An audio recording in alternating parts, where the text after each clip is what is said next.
Class داہم کے طلباء بہت پریشان تھے۔ پریشانی کی وجہ سائنس مضامین کے اساتذہ کرام کا رویہ تھا۔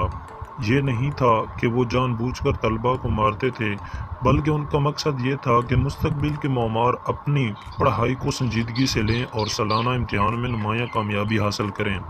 لیکن طلباء یہ سمجھتے تھے کہ یہ ہمیں جان بوجھ کر پیٹتے ہیں۔ خاص طور پر سر حفیظ جو میتھ پڑھاتے تھے، ان کو اللہ واسطے کا بیر تھا۔ پڑھانے میں نہایت ماہر، مزاج میں بہت سنجیدگی، مگر کسی بچے کی غلطی کو معاف نہیں کرتے تھے۔ پوری کلاس میں انجم ہی واحد لڑکا تھا جو ان اساتذہ کرام کی مار پیٹ کے آگے مزاحمت کرنے کی جرات کرتا، اور اسی طرح اس نے اپنے کچھ ہم نوا بھی بنا لیے جو آنے والے ہر اساتذہ کو موقع ملتے ہی تنگ کرنے سے باز نہ آتے تھے۔ کبھی انجم الماری میں ایلفی ڈال دیتا کہ نہ الماری کھلے اور نہ مولا بخش استاد کے ہاتھ میں آئے۔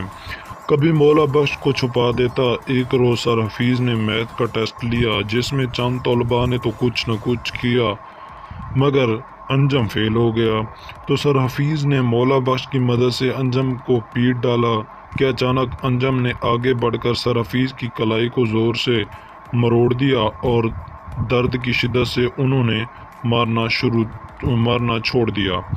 ان کی آنکھوں سے آنسو چھلک پڑے کہ کہا کچھ نہیں مگر خاموشی سے رجسٹر اٹھایا اور کلاس روم سے چلے گئے۔ بجائے اس کے کہ انجم شرمندگی محسوس کرنا، اس نے نہایت ڈٹھائی سے بڑے فخر سے ہر ایک طلبہ کو بتانا شروع کر دیا۔ اسکول میں کلاس دام کے طلباء شرارتی ٹولے کے نام سے مشہور ہو چکے تھے۔ ہر استاد کے ساتھ مذاق کرنا، آوازیں کسنا ان کا معمول بن چکا تھا، اور کئی بار ہیڈ ماسٹر صاحب نے بھی پیار اور سختی کے ساتھ کئی بار تنبیہ کی، مگر چند دنوں بعد دوبارہ اسی طرح ہو جاتے۔ گرمیوں کی چھٹیاں بالکل قریب تھیں اور ہر استاد کی کوشش تھی کہ کم وقت میں اپنے طلباء کو زیادہ سے زیادہ علم دیں۔ کہ انہی دنوں میں ابتدائی تربیت پانے والے اساتذہ کرام بھی آ گئے اور سب اساتذہ نے اپنے اپنے کمرے ملتے ہی اسے سجانا شروع کر دیا۔ ہر کمرہ جماعت خوبصورت رنگین تصویری چارٹ سے بہت دلکش منظر پیش کر رہا تھا۔ جماعت دام کے طلباء کو پڑھانے کی ذمہ داری سر امین کے حصہ میں آئی۔ یہ اسلامیات کے استاد تھے، مگر حسب معمول ان طلباء نے بھی اس کو ستانا شروع کر دیا۔ خود بھی اور دوسروں کو بھی اپنے ہاتھ ملا کر کمرہ جماعت میں اتنا شور برپا کرتے کہ کان پڑی آواز سنائی نہ دیتی، اور استاد محترم بار بار خاموش ہونے کا کہہ کر ہلکان ہو جاتا، مگر انہوں نے نہایت صبر کے ساتھ یہ سلوک برداشت کیا۔ یہ تربیتی اساتذہ کرام 15 یوم کے لیے اس اسکول میں آئے تھے، تو انہوں نے سوچا کہ چلو کوئی بات نہیں، ابھی شروع کے دن ہیں، آہستہ آہستہ یہ طلباء ہمارے ساتھ مانوس ہو جائیں گے۔ مگر طلباء کا حد تک امیز رویہ دن بدن بڑھتا جا رہا تھا۔ 15 یوم بعد ان تربیتی اساتذہ کی جانچ پڑتال کے لیے ٹیم نے آنا تھا، تو ان کی کارکردگی کو دیکھنے کے بعد انہیں مستقبل کا استاد بنانے میں اہم کردار ادا کرتی ہے۔ استاد امین کو پڑھانے کے لیے استاد ایک عظیم شخصیت کا موضوع ملا تھا جس پر وہ روزانہ سیر حاصل گفتگو کرتے۔ انہوں نے بتایا کہ عزیز طلباء، استاد کو معاشرے میں ایک بلند مقام حاصل ہے۔ اسے وہ فرض سونپا ہے جو اللہ نے رسولوں اور پیغمبروں کو سونپا تھا، یعنی لوگوں کو تعلیم اور علم کی روشنی سے منور کرنا۔ وہ آپ کو جہالت کے اندھیروں سے نکال کر روشنی کی طرف لے جاتا ہے۔ حدیث قدسی ہے کہ استاد کی حیثیت روحانی باپ کی ہے۔ اس کا حق اپنے شاگردوں پر اتنا ہی ہے جتنا کہ باپ کا اپنی اولاد پر ہے۔ آپ کے گھر والے آپ کو یہاں اس لیے بھیجتے ہیں کہ آپ پڑھ لکھ کر اچھے انسان بن جائیں۔ اگر کھیل تماشے میں وقت گزار دیا تو یہاں آنے کا کوئی فائدہ نہیں۔ آپ استاد کے دل سے عزت و احترام کریں۔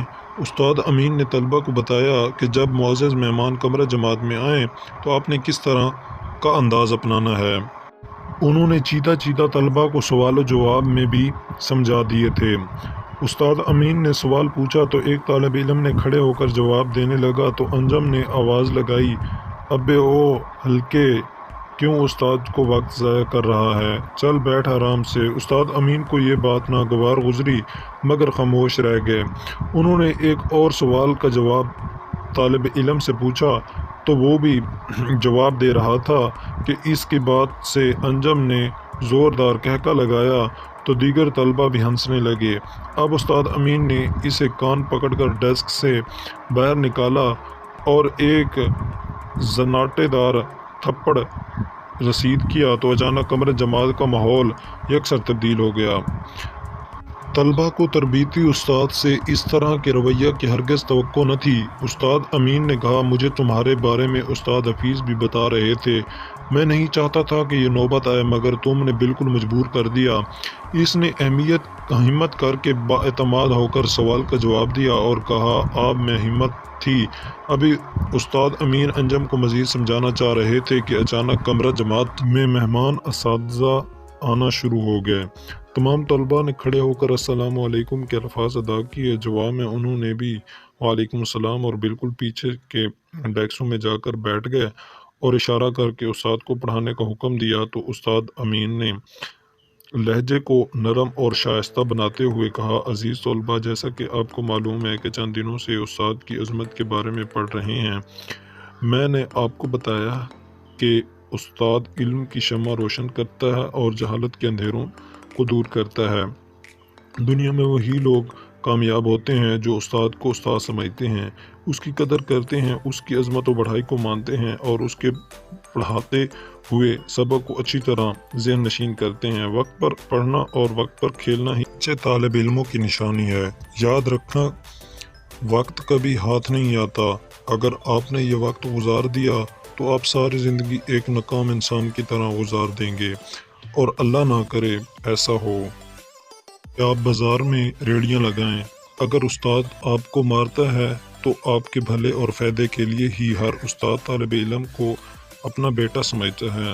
استاد آپ کو معاشرے میں ایک بلند مقام پر فائز ہوتا دیکھنا چاہتا ہے۔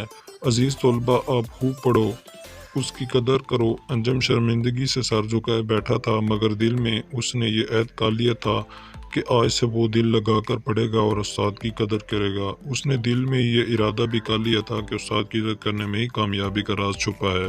ناظرین، ایسی اچھی ویڈیوز دیکھنے کے لیے ہمارے چینل کو سبسکرائب کریں اور ساتھ میں بیل آئیکن کو پریس کر دیں تاکہ آنے والی ہماری ہر ویڈیو اب تک بآسانی پہنچتی رہے۔ شکریہ۔